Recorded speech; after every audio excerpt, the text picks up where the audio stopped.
Hello again and welcome back to my shop. A buddy of mine gave me the head to a golf club as well as a section of a club shaft. And he's challenged me to turn this into a pin and pin holder. And that's what we're going to do today. I've gone ahead and put a tube into a maple blank. And my plan is to turn the maple blank down to where it fits inside of this shaft. And I'll epoxy it in to this end of the shaft. Then I'm going to take this Cocobolo blank and I'm going to turn it down. I've already got my tube in it. I'm going to turn it down to form the front of the pin. The idea is that the pin will seat right inside of the head of the club. The last piece of my plan is to turn a little cap for the back half or the back section of the shaft. I'm going to use a standard 7mm slimline pin kit for the transmission. I've already pulled the tubes out of here, and I'll use the nib and the ink to put this all together. I mic'd out the inside of the shaft and it came out to 5/10 of an inch. So I'm going to start by turning this blank down to 5/10 of an inch, and then we'll go ahead and get it epoxied inside of this shaft.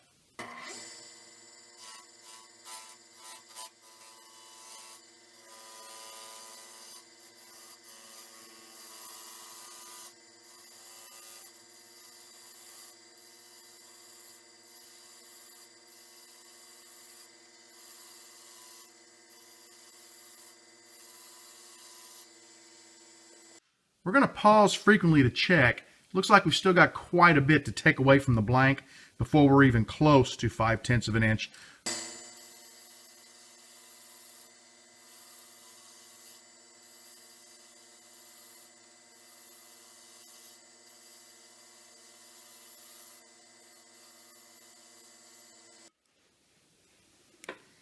We're getting closer, so we want to be real careful with taking too much off the blank, but let's take it a little farther.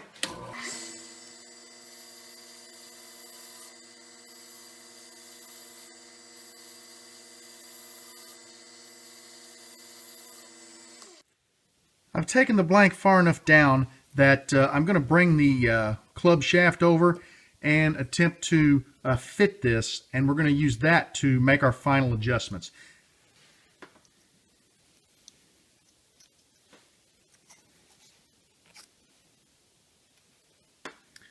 We're darn close. It'll slide in the other end, which obviously is a little bit larger, and it tapers. We're going to have to take a little more off of it, but I think what I'm going to do is I think I'm going to use a heavy grit of sandpaper and slowly take it down, because I think it'll be easier to fine-tune. We're right there with this tip, and this tip is just a little too large, so get it back on the lathe and see what we can do.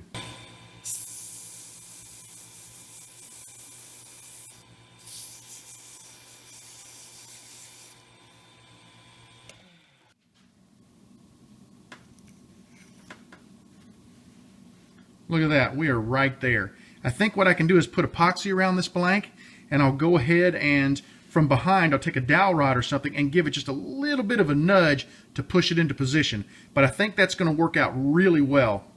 Next up, I need to turn the front section of my pin.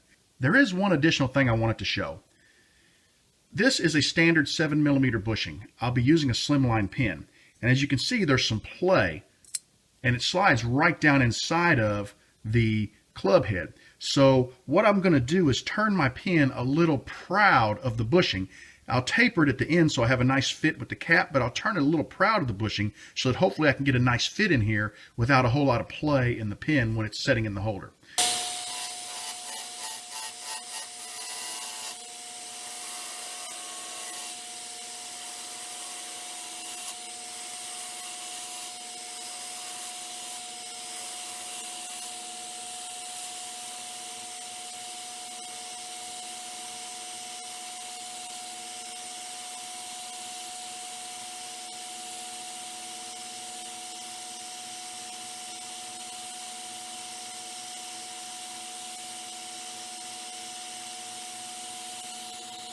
Okay, I've got a pretty decent fit right here at the bushing, which is important because that's where the nib meets the pin and you want a nice tight fit there.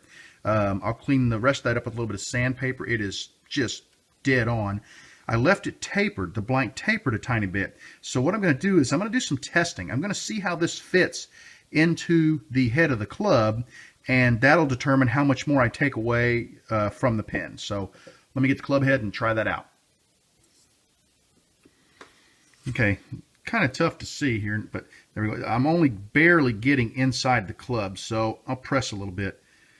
Now, I hoped I'd make an indentation there, but I didn't. But pretty much where the darker area is, that fits, and I want to go down to just about that depth all the way back. So I'm going to put this back on the lathe and turn a little bit more away. I've got a little bit of 150 grit sandpaper here. I'm just going to go after the end of this. I really think my problem is right in here because I was nervous about getting too close to the bushing and taking it down too far to where I didn't have a nice fit. So I'm going to work this area right in here, and I will have to turn my my vacuum on to take the dust out of the air. So bear with the noise, and we'll get this fitted inside the club head very shortly.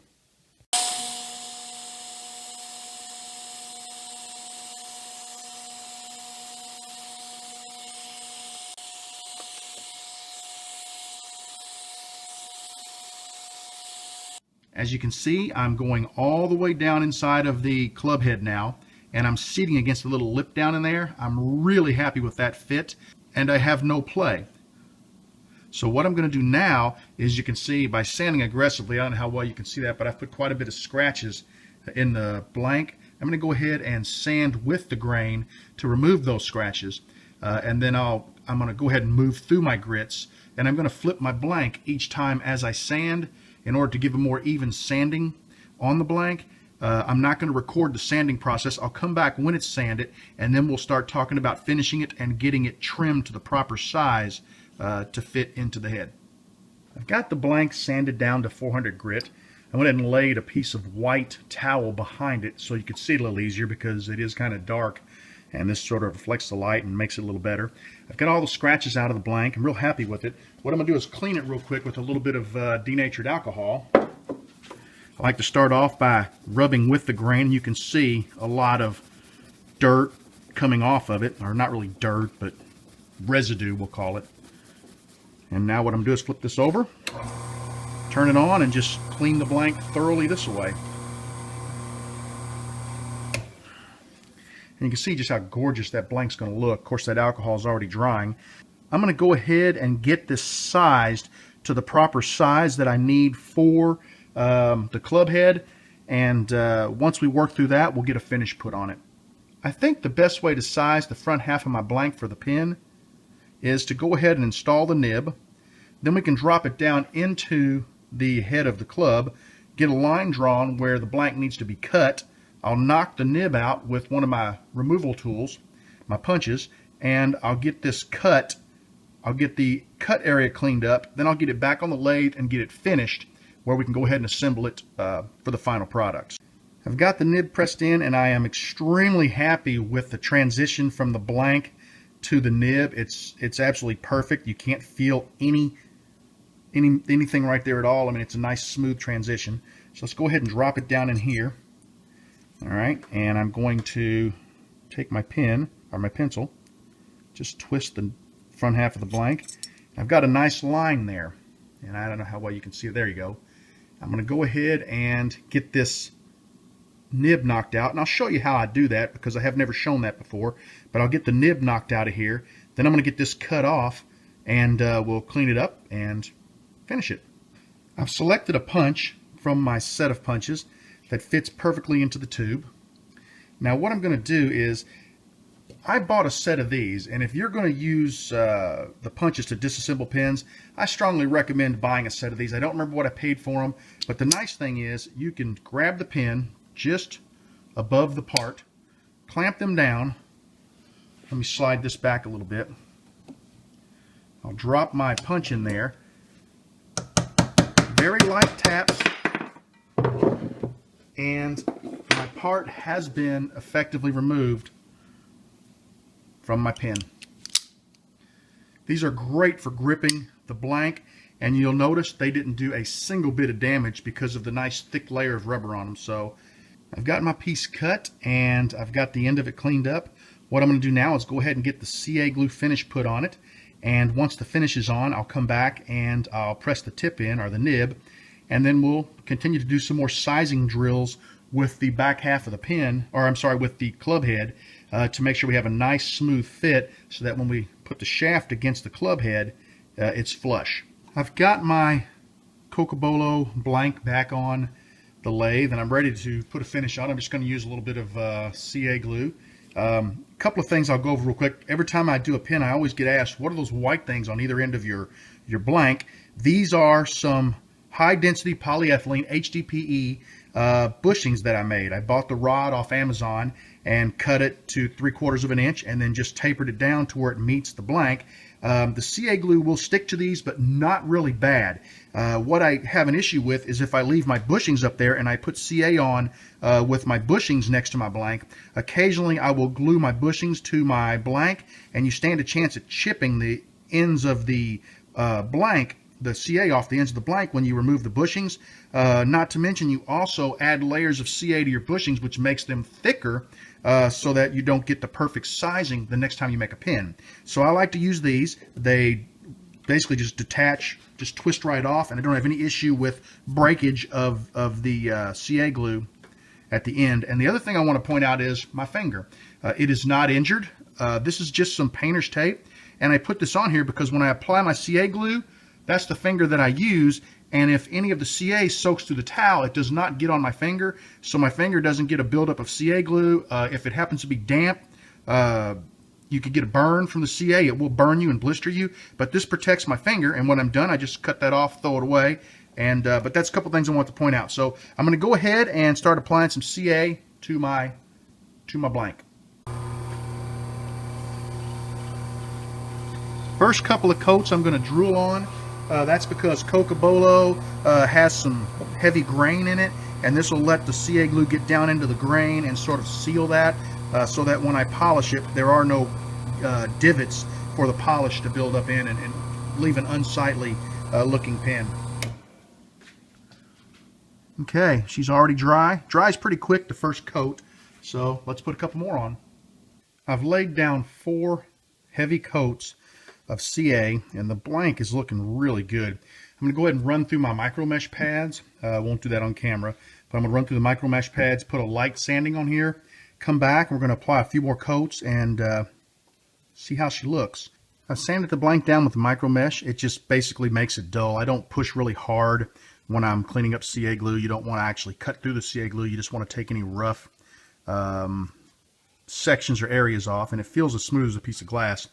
Now, instead of drilling the CA on, I'm going to apply the CA to a pad of towel and wipe it on because what I'm looking for now is I'm working toward my finish coat. We may have to sand again when we get about 3 or 4 coats on and we take a look at it. If it doesn't look right or doesn't feel right, we may sand again, but in the meantime, I'm going to go ahead and apply 3 to 4 coats this way, and they'll dry really fast because they go on so thin. But as I'm rolling this blank, I'm not seeing any sections below the surface of the blank. It looks like a pretty darn nice surface, so hopefully we can build it up a little bit and go ahead and polish it up and get the pin put together. I put 4 more coats of CA on my blank, and I wasn't happy with the finish, so I went ahead and hit it with the micro mesh pads one more time and put 3 additional coats on there, and now I really like the finish. I've got a nice shine. I'm going to go ahead now and use my one-step polish and polish this up and see what she looks like.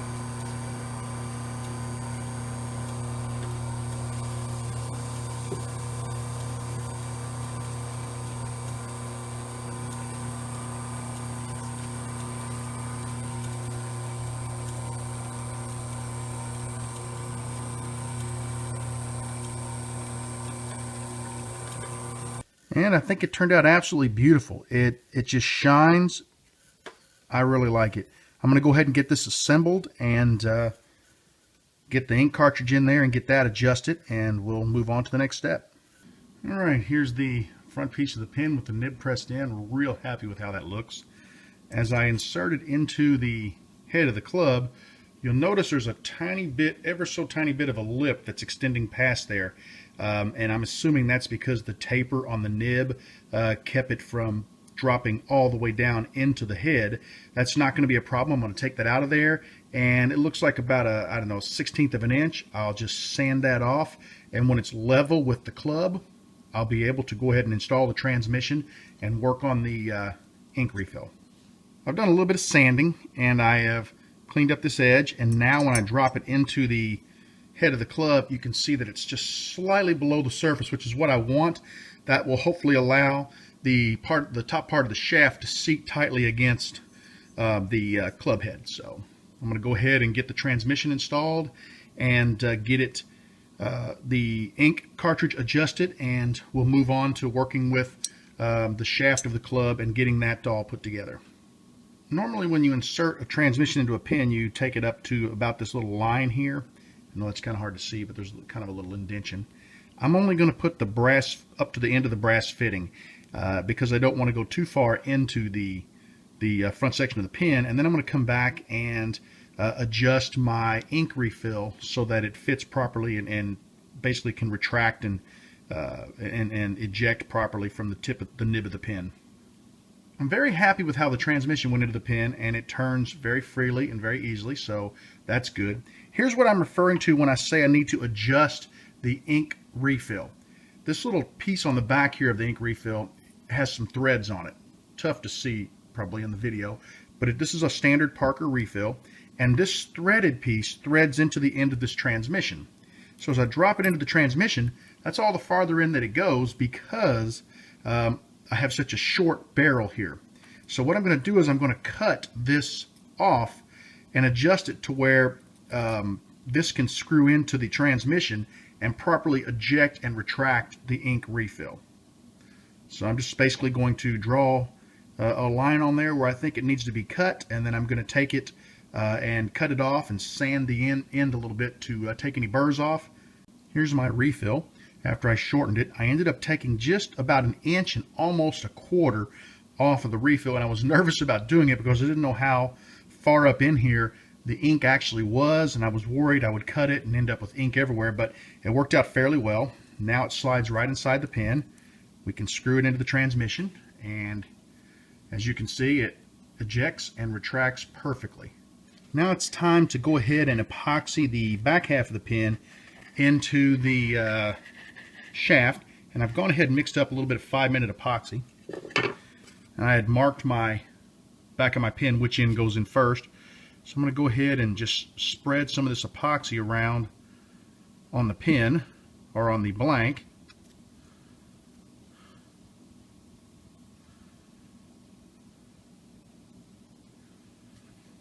And then I'm going to drop it into the back half of the pin,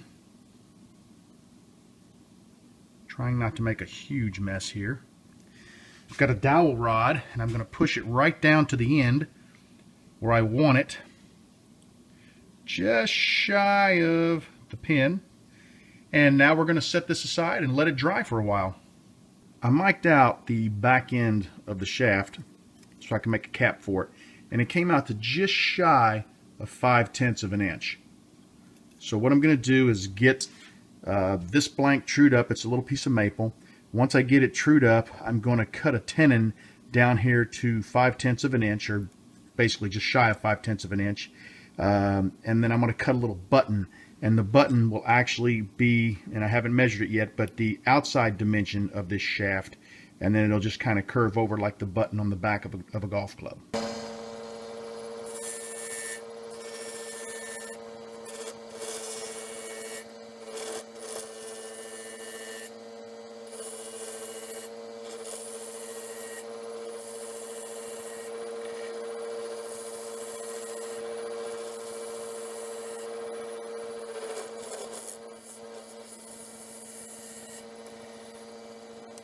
Alright, we've got the blank trued up. Now we're going to start sizing it for the button. Just going to come back and grab a random spot and draw me a couple of lines. This is where my tenon will be that will slide into the back of the club, and then this part out here I'll turn into a cap. So I'm just basically going to use my parting tool and take this down to the inner dimension of the shaft.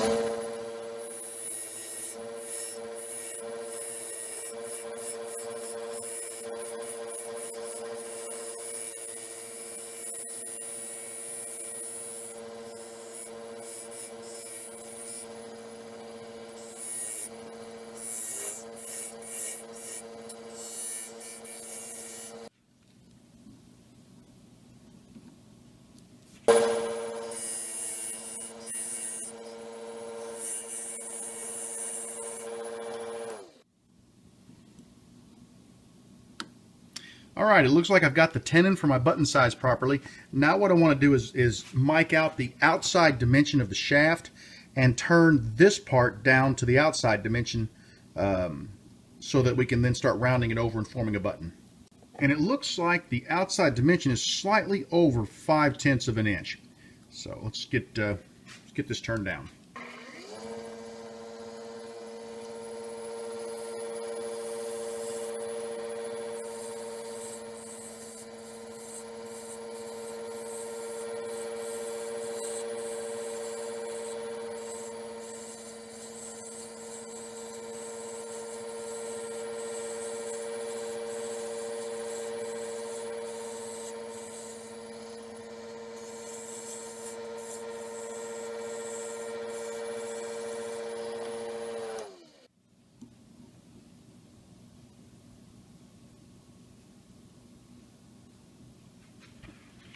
Looks like I may have turned it down a little too far right here, but we get to about here and it's perfect. So I think what I'm going to do, luckily I left plenty of extra room, I'll mark this and I'll go ahead and just move my tenon over a tiny bit, and we can always cut the waste off later.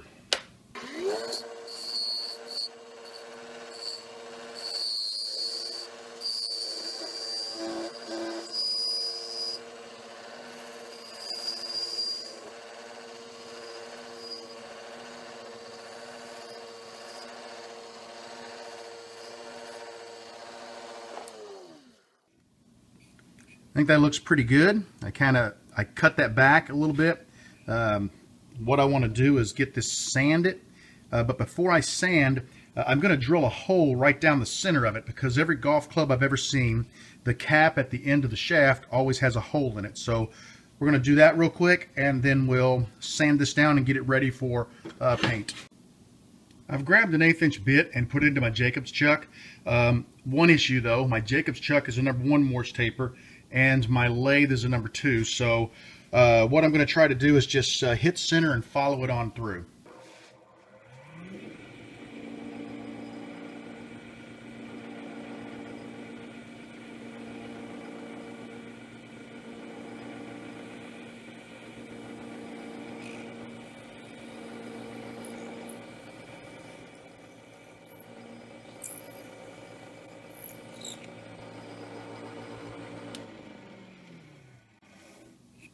All right, that went pretty well. Let's get some sandpaper and clean this up.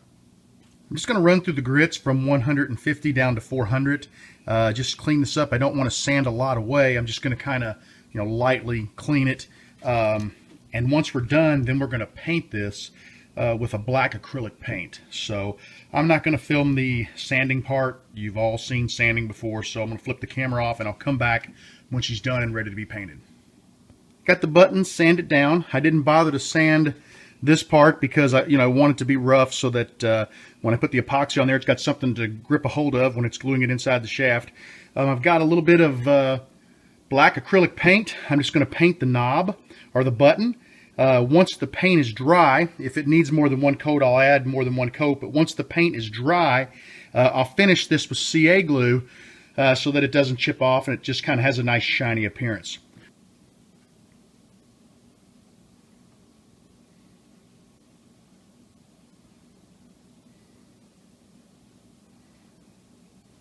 I want to make sure I get down below the buttons so that nothing shows.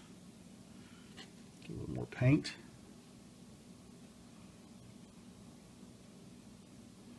And I also want to get inside the hole that we've drilled there.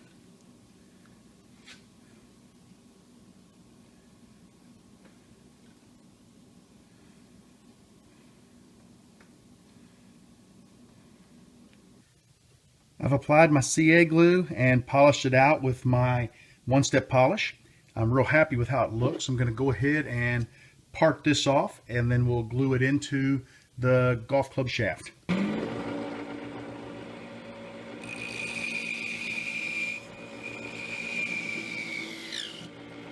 Okay, just a real quick test fit. There's the cap right inside of the club, and I think it looks great. I'm going to go ahead and pop it out, and then I'll get a little bit of epoxy and put it right back in permanently. Got some epoxy mixed up here, And what I think I'm going to do is I don't want to apply the epoxy to the bead because I'm afraid it'll squish out all over the shaft. So I'm going to use a little tool here, and I'm going to grab some epoxy, and I'm going to wipe it around the inside of my club shaft. There we go. Now I'll seat the button in. We're going to lay that back to dry, wipe the epoxy off here, and we'll get the rest of this pin put together shortly. I've got my golf club pin finished. Here's the pin. I've got a nice little cap on the back with a hole in it, just like a regular golf club. There's the shaft. There's your pin. Twist. It's just a twist mechanism from a slim line. And here is my club head. And notice the nice tight fit all the way around. Mount that on a nice board, and it can sit right on someone's desk. I am extremely happy with how this turned out. I think it's really cool. I got to get to work on the board to mount it, but I couldn't be happier with this pin.